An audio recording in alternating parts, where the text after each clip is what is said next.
The conference room fell silent. Every pair of eyes was fixed on Michael Carson as he stood there, his expensive suit perfectly pressed, his hand pointing directly at Maria, the cleaning lady who had accidentally bumped into him, spilling red wine on his sleeve. "Do you have any idea how much this suit costs?" Michael's voice cut through the room like a knife. "More than you make in 6 months, I guarantee it." Maria stood frozen, her eyes downcast, the wine bottle trembling in her hands. The entire law firm's holiday party had stopped to watch. What Michael didn't know, what nobody in that room knew, was that in exactly 72 hours, Maria would walk back into that building. But this time, she wouldn't be holding a mop. This is the story of how one moment of cruelty changed everything. Michael Carson had it all figured out. At 42, he was the youngest senior partner at Morrison & Associates, one of Chicago's most prestigious law firms. His corner office overlooked Lake Michigan. His Rolex was genuine. His confidence was unshakable. He'd built his reputation on being ruthless, in the courtroom and in life. "Nice guys finish last," he'd tell junior associates. "Remember that." On the morning of December 15th, Michael arrived at the office at 6 a.m., like always. The building was empty except for the cleaning crew. He barely noticed them. To Michael, they were invisible, part of the furniture. Maria Gonzalez had been cleaning that building for 12 years. She was 58, with tired eyes and calloused hands. Every morning she arrived at 4 a.m. Every evening she left at 8 p.m. Between shifts, she went home to her small apartment in the South Side, where she lived alone. Her son Daniel had moved away years ago. They spoke once a week, maybe. Maria never complained about the distance. She understood. Daniel had his own life now. What nobody at Morrison & Associates knew was that Daniel Gonzalez had spent the last decade building something. While his mother mopped floors, he'd built a tech empire. At 35, he was worth $400 million, and in 3 days, he was buying Morrison & Associates. But on that December morning, none of this had happened yet. Maria was just the cleaning lady, and Michael was just another arrogant lawyer who didn't see her as human. The firm's holiday party was scheduled for 6 p.m. Michael had argued against it. "Waste of billable hours," he'd said, but he was outvoted. The party was happening in the main conference room. By 6:30 p.m., the room was packed. Associates mingled nervously. Partners held court in corners. The open bar was doing good business. Michael stood near the windows, surrounded by junior lawyers laughing at his jokes. He was holding court, telling a story about destroying an opponent in court when he felt someone bump into him from behind.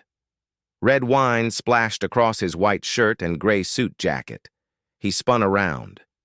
Maria stood there, her face pale, still holding the wine bottle she'd been using to refill glasses.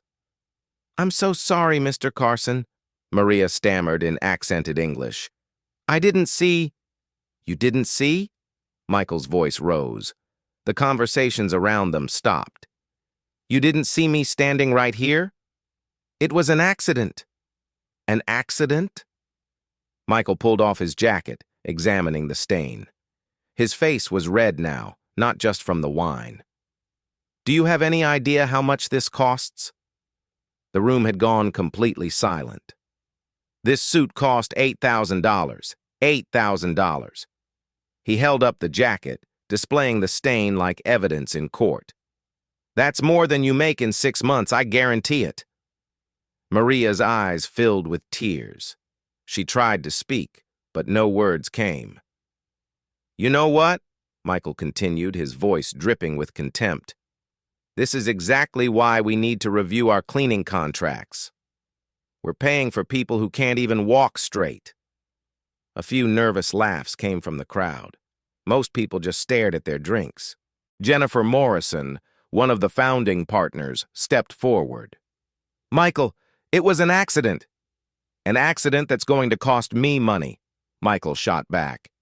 He turned to Maria.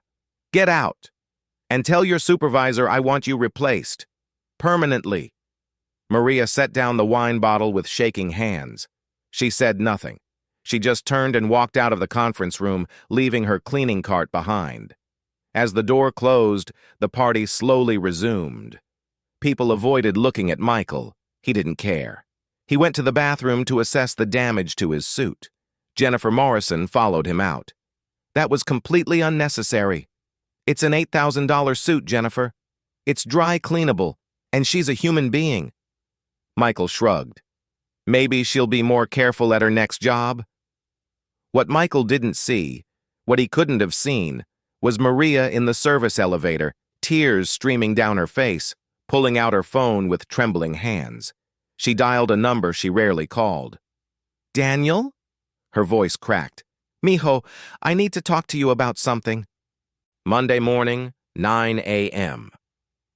Michael walked into Morrison and Associates feeling good. The dry cleaner had worked miracles on his suit. The weekend had been excellent. He'd closed a major deal, played golf, forgotten all about Friday's incident. He stepped off the elevator on the executive floor. Something felt different. People were clustered in small groups, whispering. When they saw him, they went quiet. What's going on? Michael asked his assistant. Emergency partners meeting? Conference room A. They want you there now. Michael frowned. He hadn't been notified about any meeting. He grabbed his coffee and headed down the hall. The conference room was packed. All 12 partners were there, plus several people Michael didn't recognize. At the head of the table sat Jennifer Morrison and a young man in an expensive suit. Tasteful expensive, not showy expensive. The young man had his mother's eyes. Michael, come in, Jennifer said. Her voice was carefully neutral. We have some news. Morrison and Associates has been acquired. As of this morning, we have new ownership. Michael's coffee cup stopped halfway to his lips. I'd like to introduce Daniel Gonzalez, CEO of Horizon Technologies. Daniel has purchased the firm as part of his expansion into legal tech integration. Daniel stood and offered his hand to the room. His handshake was firm and professional as he greeted each partner. When he reached Michael, he paused. Mr. Carson, I've heard a lot about you. Michael's hand was sweating as he shook it. Something about this felt wrong, but he couldn't place what. Daniel has some immediate changes he'd like to implement, Jennifer continued. Daniel? Thank you, Jennifer. Daniel's voice was calm, measured. First, I want to assure everyone their positions are secure. I'm not here to clean house. I'm here to build something better. Relief rippled through the room. However, Daniel continued, I do have one immediate personnel concern. Mr. Carson, I'd like to speak with you privately after this meeting. Michael's stomach dropped. Around the room, partners avoided his eyes. The meeting continued for another hour. Details about integration, new technology systems, expanded benefits. Michael heard none of it. His mind was racing. Why him? What had he done? When the meeting finally ended, Daniel gestured for Michael to stay. Everyone else filed out quickly. The door closed. They were alone. Daniel walked to the window, looking out at the city. When he finally spoke, his voice was different, harder, colder.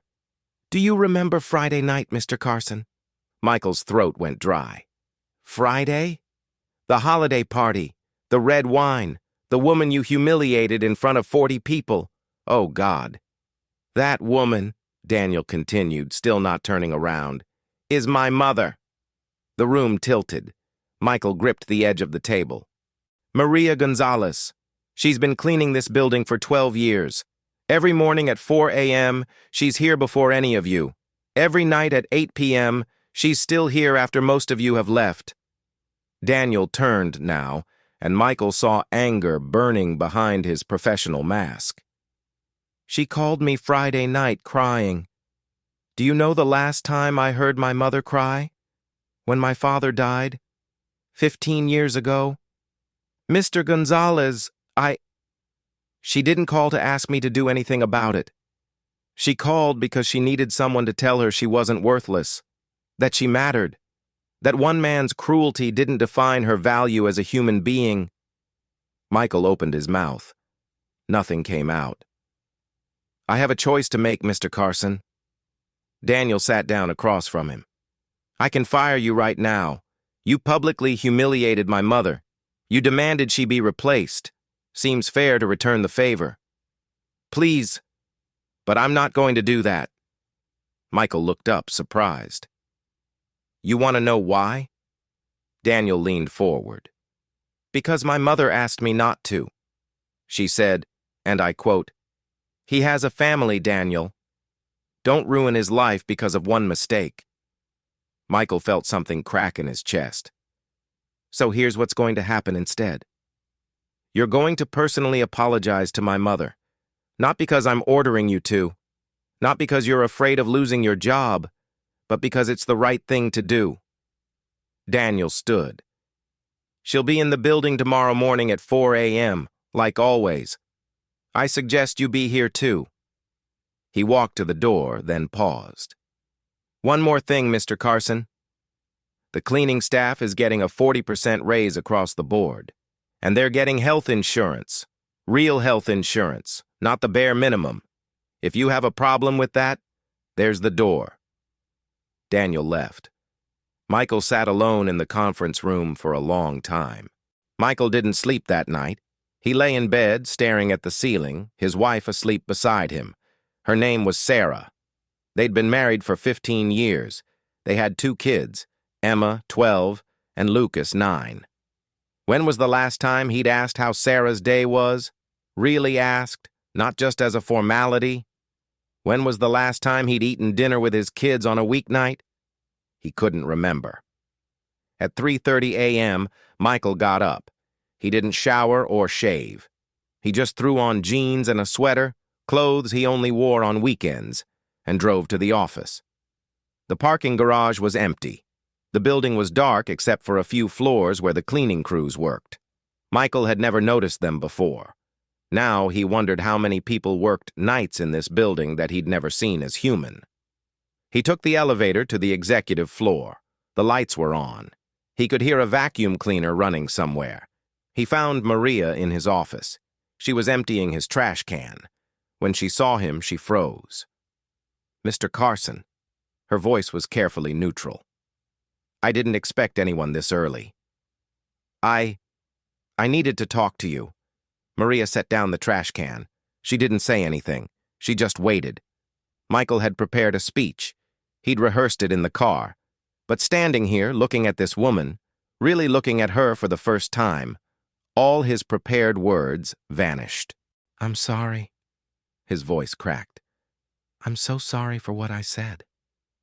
How I treated you. You didn't deserve that. Nobody deserves that. Maria's expression didn't change. I've been thinking about it all weekend, Michael continued.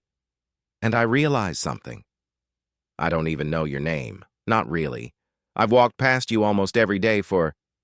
How long have you worked here? 12 years. 12 years. Michael felt sick. I've walked past you for 12 years and never once asked your name. Never said good morning. Never thanked you for making my office clean. His eyes were burning. What kind of person does that make me? A busy one, Maria said quietly. No. Michael shook his head. A cruel one. A blind one. Someone so obsessed with being important that he forgot other people exist. He sat down heavily in his desk chair, the chair Maria dusted every morning. I have kids, he said. A daughter and a son. Emma's 12th. Lucas is 9th. And I realized this morning that I have no idea what Emma's favorite subject in school is. I can't remember the last time I helped Lucas with his homework. I don't even know if they need help. Maria listened without judgment. You know what terrifies me? Michael looked up at her. I'm teaching them to be like me, to value success over kindness, to treat people as obstacles instead of humans. And one day, they're going to treat someone the way I treated you, and it will be my fault. Tears were running down his face now. He didn't wipe them away. I can't undo what I did. I can't take back those words, but I want you to know. He took a shaky breath. I see you now. I see you, Maria. And I'm sorry I didn't before. The silence stretched between them. Then Maria pulled out the other chair in his office and sat down. Mr. Carson, she said, can I tell you something? He nodded. When I came to this country 25 years ago, I had nothing. My husband had just died. Daniel was 10. We had 2 suitcases and $200. That's it. Michael listened. I took any job I could find. I cleaned houses. I washed dishes. I worked in a laundry. And everywhere I went, people treated me like I was invisible. Like I didn't matter because I was poor, because my English wasn't good, because I did work they considered beneath them. She met his eyes. It hurt. Every single day, it hurt.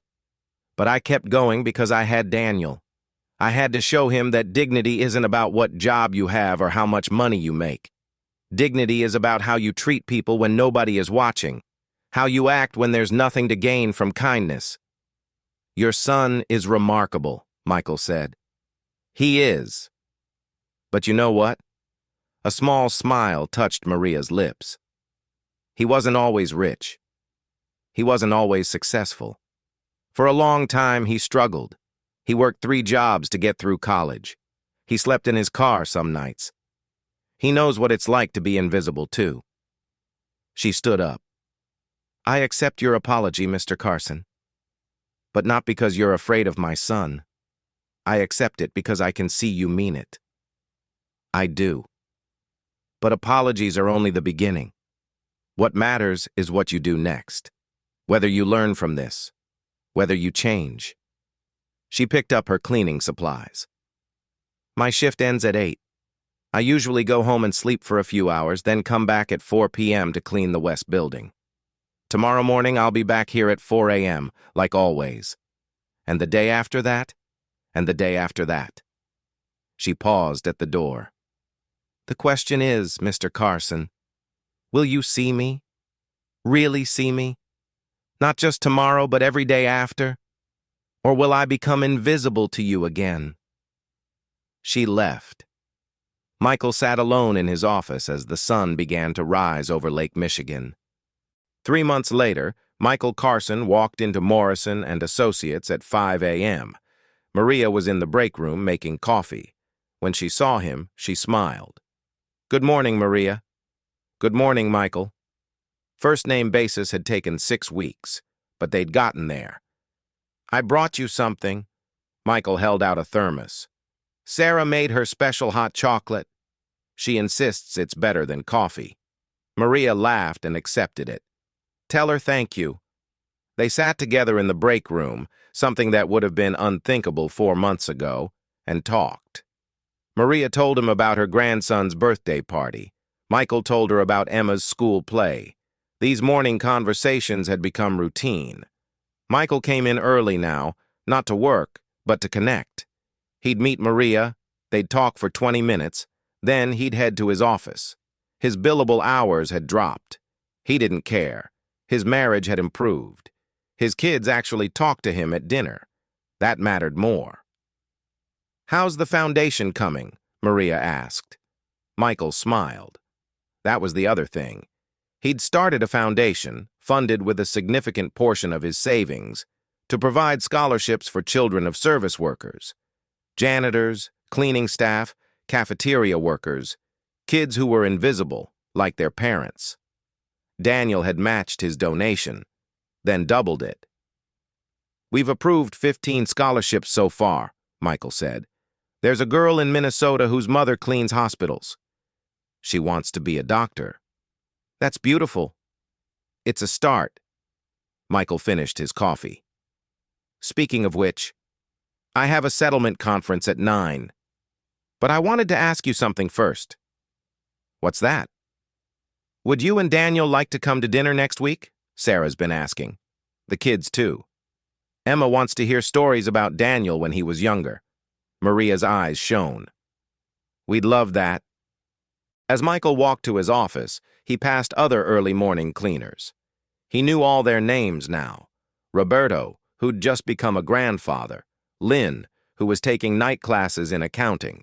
James, whose daughter was starting college in the fall on one of Michael's scholarships.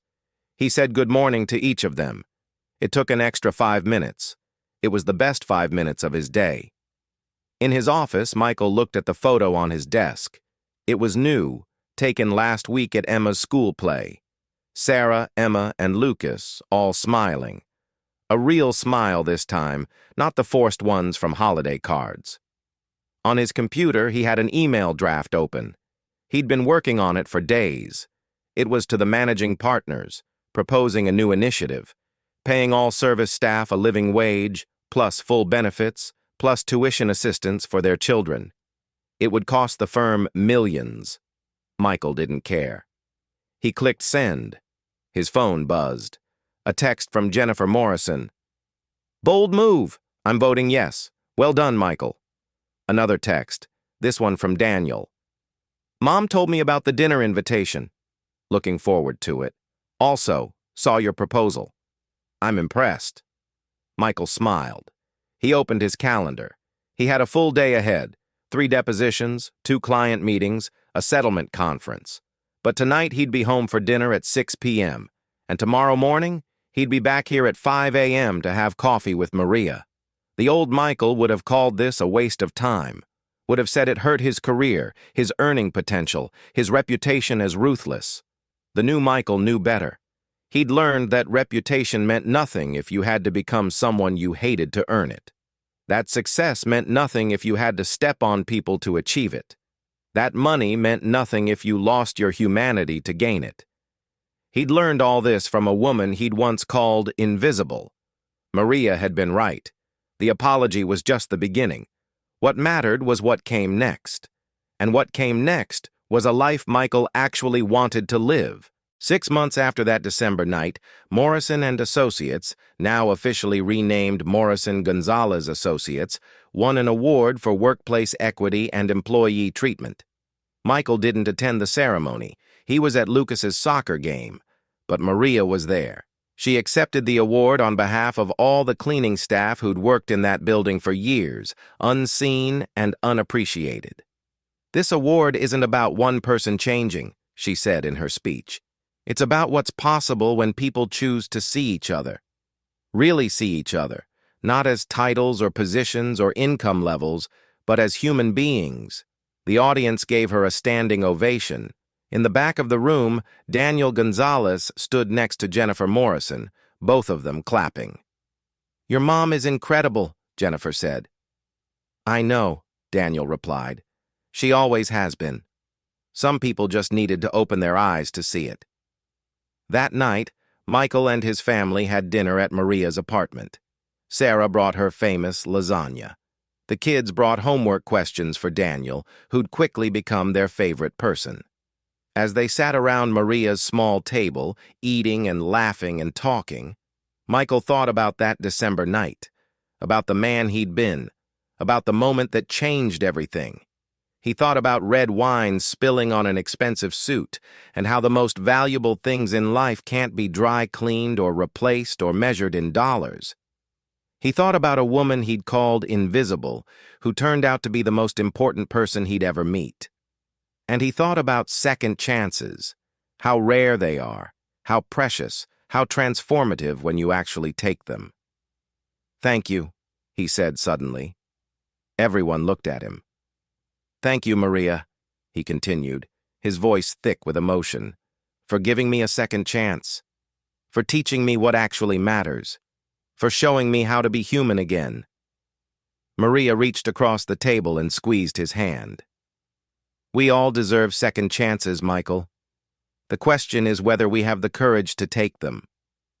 She smiled. "You did. And that's what matters." Outside, snow began to fall over Chicago. Inside Maria's apartment, 2 families that should never have met, one wealthy lawyer and one cleaning lady, sat together and talked late into the night. Not about money or status or success, but about the things that actually matter, about family, about kindness. about second chances and the courage to change, about what it means to truly see another person, and about how one moment of choosing humanity over cruelty can change absolutely everything.